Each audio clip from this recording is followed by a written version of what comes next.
They have supporters in the media, apologists in the media, supporters literally supporting them in Congress. I know Iran has been behind this. I know Qatar has been a key funder of Hamas. I know the United States has sent money to the region in a way that almost surely benefited Hamas and the Palestinians on the other end there in the West Bank that are also a terrorist entity. What's interesting is the Biden administration has spent the last few years as part of this anti-Israel agenda appeasing Iran. And what's been particularly outrageous is they authorized, essentially they got out of the way and told the international banking community that $6 billion that the Iranians supposedly would be able to access, or should in theory have had access to, they'd be allowed to have access to only for humanitarian purposes. So they get a $6 billion injection in the side of their arm, and they tell us it has nothing to do with their ability to fund terrorism and Hamas. And of course, any sensible person sees that even if you pretend to limit it to humanitarian operations in Iran, that frees up money for other things, or surely allows them to spend money in a way they don't have to worry about in terms of, well, that's $6 billion we don't have to spend on humanitarian issues here in Iran. We can move that money around, or even if the money hasn't technically even been spent, if you've got big money coming in, people spend the money already in anticipation. So outrageously, the Biden administration spent days, by the way, they made that money available as part of a ransom payment or scheme in exchange for the release of American hostages that Iran had taken. So they were basically ransoming these hostages by making all this money available to the Iranian regime for, quote, humanitarian purposes. And to be managed, don't worry, they said the U.S. would manage how all that money was spent, and Qatar would manage it. And Qatar is a front and an ally of Iran and a supporter of Hamas as well. So they spent days trying to pretend what they did wasn't the reality of supporting Iran, the terrorist regime. And in fact, you had White House officials trying to get people censored for criticizing it. But even Democrats were upset with what was going on, and they ended up having to reverse course. So the Biden administration has essentially admitted that that $6 billion,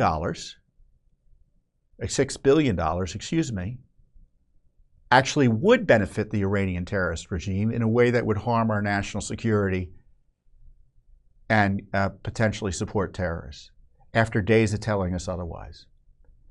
And if I were Congress, I would expand the impeachment inquiry to include Biden's lies about that money, his scheme to get these hostages out that included this ransom payment scheme for the Iranians, and hold him accountable there. And of course, we also have the problem of Qatar, who is a major funder of Hamas. And we at Judicial Watch have highlighted its enormous financial influence here in the United States. We were engaged in a multi-year legal battle on behalf of a client in Texas as a core legal, I think Legal Institute, that's the name, and Texas A&M. Texas A&M obviously was getting money from the Qatar Foundation, which is essentially the Qatari government. But we couldn't get details on that money. And we had to sue. The Qatar government came in through the foundation and intervened, and the litigation went on for years as we battled this foreign entity to get the truth about its funding for Texas A&M.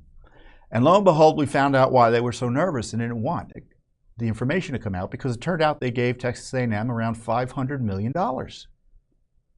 So Qatar has an outsized influence, and if that's just the tip of the iceberg, I suspect, in terms of its influence operations here in the United States. Now, I know we have a base in Qatar, and there are different views about how useful they are. But there's no doubt they're a terrorist supporting regime. There's just no doubt. And they're major funders of Hamas. The last time I saw, I think the number was $35 million a month in support they were sending over to the Hamas terrorists. So, we not only have, domestic supporters of terrorism, the leftist revolutionary terrorists that are Hamas. I mean, I know there's an Islamic flavor to it, but they're all creatures of the left. Don't let them fool you otherwise. So that's where we stand. I mean, I could go on and on about how terrible the terrorism was. And maybe I should go on and on, because already the media is trying to minimize it. I think even the Biden administration has been shocked about the viciousness and has been taken aback about what Hamas did. But nevertheless, the international community is rallying not behind Israel, but against Israel and its right to defend itself. Israel issues a warning to the population of Gaza to get out of town, and the UN says, well, you can't do that. Even the WHO, that corrupt entity, is coming in and attacking Israel. And in these circumstances, when you look at the language, it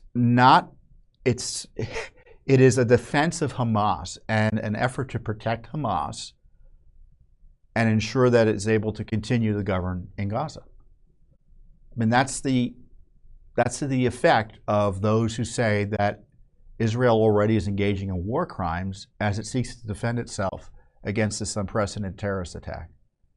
I mean, the single greatest loss of Jewish life, it's been said, since the Holocaust. And a terrorist incident like that. And we have Americans who support that type of political violence. And we're seeing them out there today. Today is a day of rage. Hamas called on it, and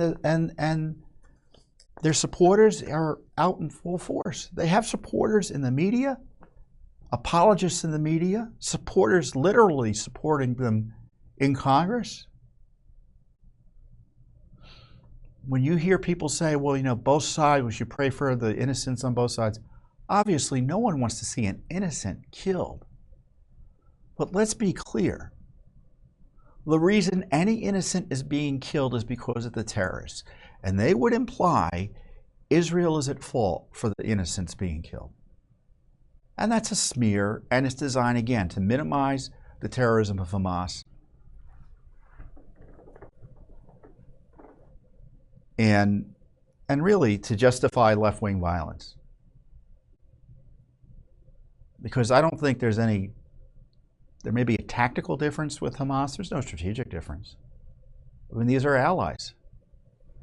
So I don't want to belabor the point.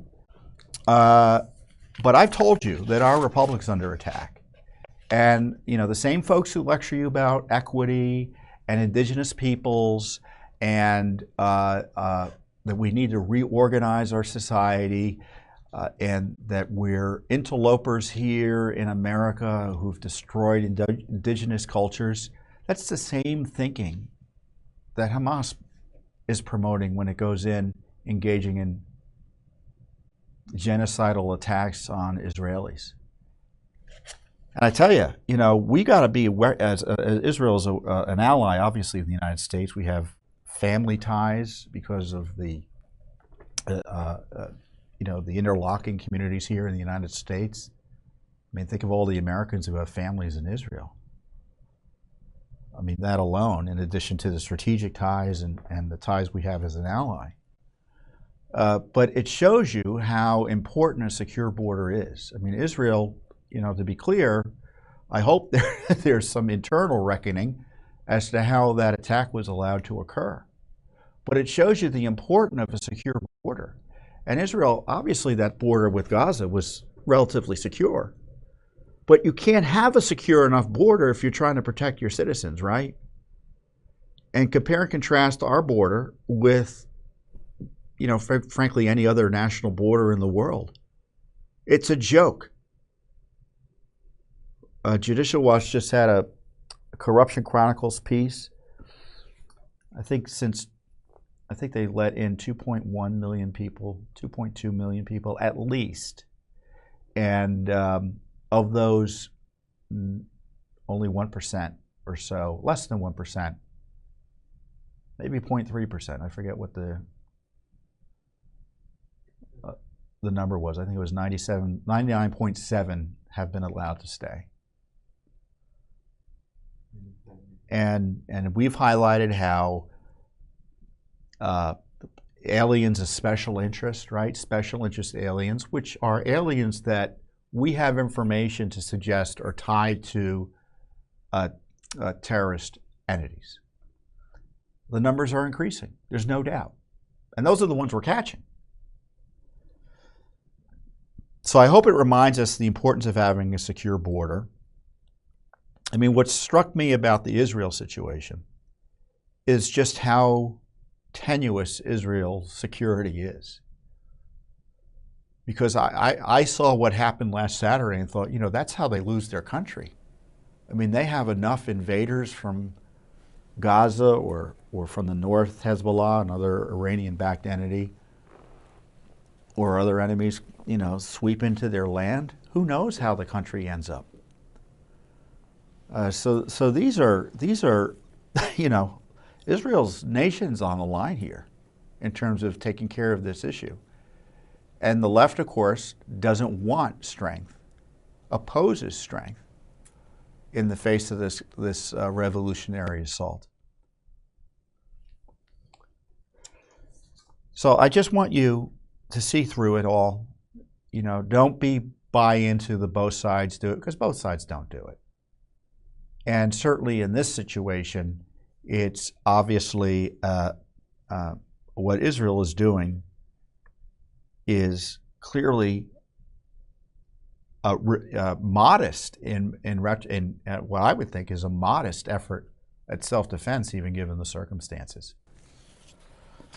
I mean, they're to be commended for their restraint. So pray for Israel.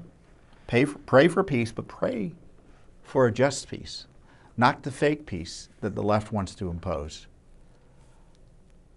As far as the left is concerned, there's only peace when they win, right? But we can't let those revolutionaries win and destroy Israel. And because you can bet America is as much as on that agenda for destruction as Israel is. That's my view. Thanks for watching. Don't forget to hit that subscribe button and like our video down below.